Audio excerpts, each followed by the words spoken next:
Merci. Donc je vais dire ce poème après l'intervention des frères par rapport à la Kanaki.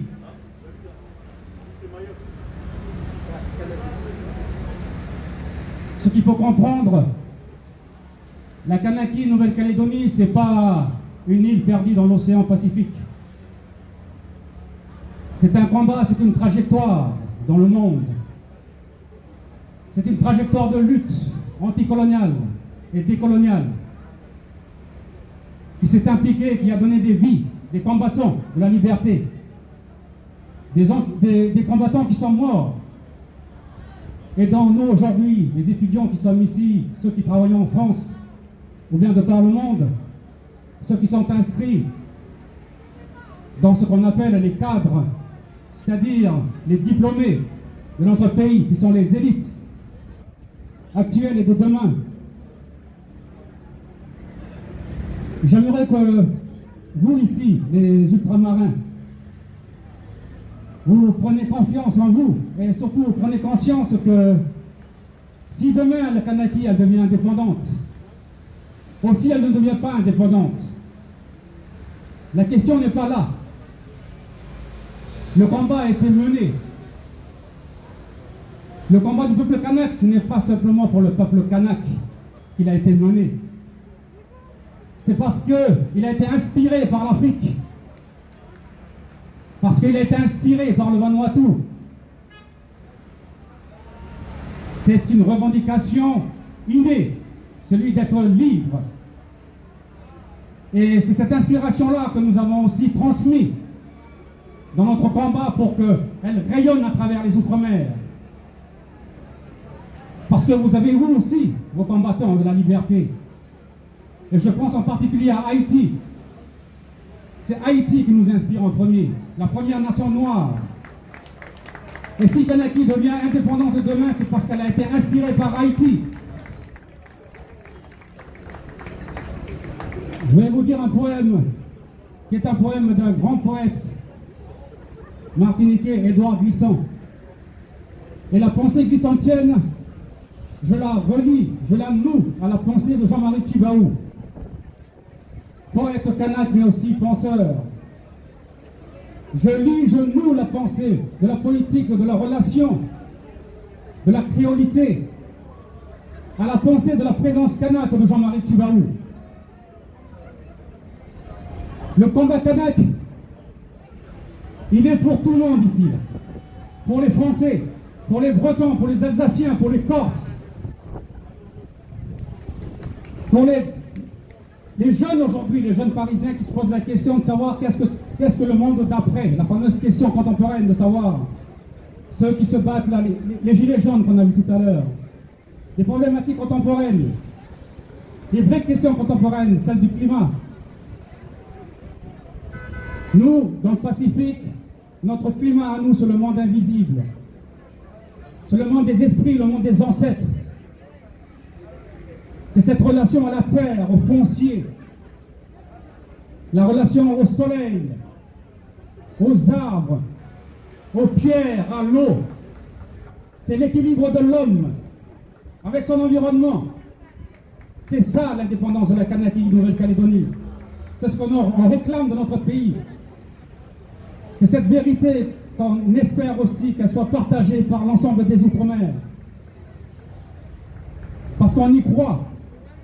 Et le message que je souhaite passer, c'est soyez présents avec nous, soutenez-nous. Parce que le rêve que je fais, comme le rêve de Martin Luther King, pour moi c'est un rêve réel, parce qu'on est en train de le vivre dans notre pays. Je souhaite que demain, les ultramarins, et nous les Océaniens, c'est-à-dire la Kanaki Nouvelle-Calédonie, la Polynésie française avec Tahiti, Wallis et Futuna, mais également le Vanuatu, les francophones du monde, que nous rallions nos forces, parce que j'entends aussi parler d'unité, mais cette unité-là, elle est creuse, elle est vide. Il faut une parole forte, il faut une identité forte, il faut une terre forte pour porter une parole. Et c'est le combat du peuple kanak, qui n'est pas un combat uniquement égoïste. C'est un combat ouvert sur le monde. C'est un combat ouvert qui demande la présence de tous, en tout cas. C'est un message que j'aimerais passer aux jeunes générations des Outre-mer pour que demain nous soyons ensemble. Mais c'est aujourd'hui que vous devez nous soutenir en Kanaki. Toutes les associations, les présidents d'associations qui sont ici présents, je vous lance un appel de soutenir le référendum qui va se passer dans quelques jours en Kanaki. En tout cas, soutenir le peuple kanak et dans sa généralité le peuple calédonien. Comme je vous le disais, que ce soit oui ou non à l'indépendance, c'est pas ça la question, c'est pas ça le problème. C'est demain, l'après 4 octobre.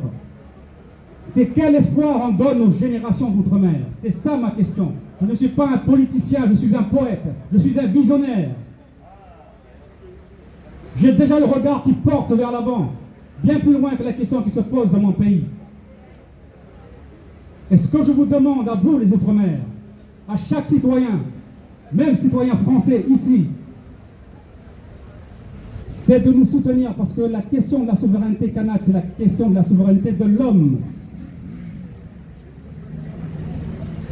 C'est-à-dire le pari de l'intelligence de Jean-Marie Tjibaou dans les années 88. Son accord de paix et les accords de décolonisation, c'est un accord de paix et de décolonisation pour l'homme, pour l'humain, pour l'humanité. Un nouveau rapport au monde, un nouveau rapport entre les sociétés, un nouveau rapport entre les communautés humaines, un nouveau rapport avec la terre. C'est ça la souveraineté kanak. Et c'est pour ça qu'on vous demande de nous soutenir. Parce que ce message-là, c'est aussi pour vous qu'on se bat. Ce n'est pas pour nous seulement. On se bat pour vous aussi. Pour que l'État puisse nous respecter. Alors je vous demande de nous soutenir et de nous porter avec vous.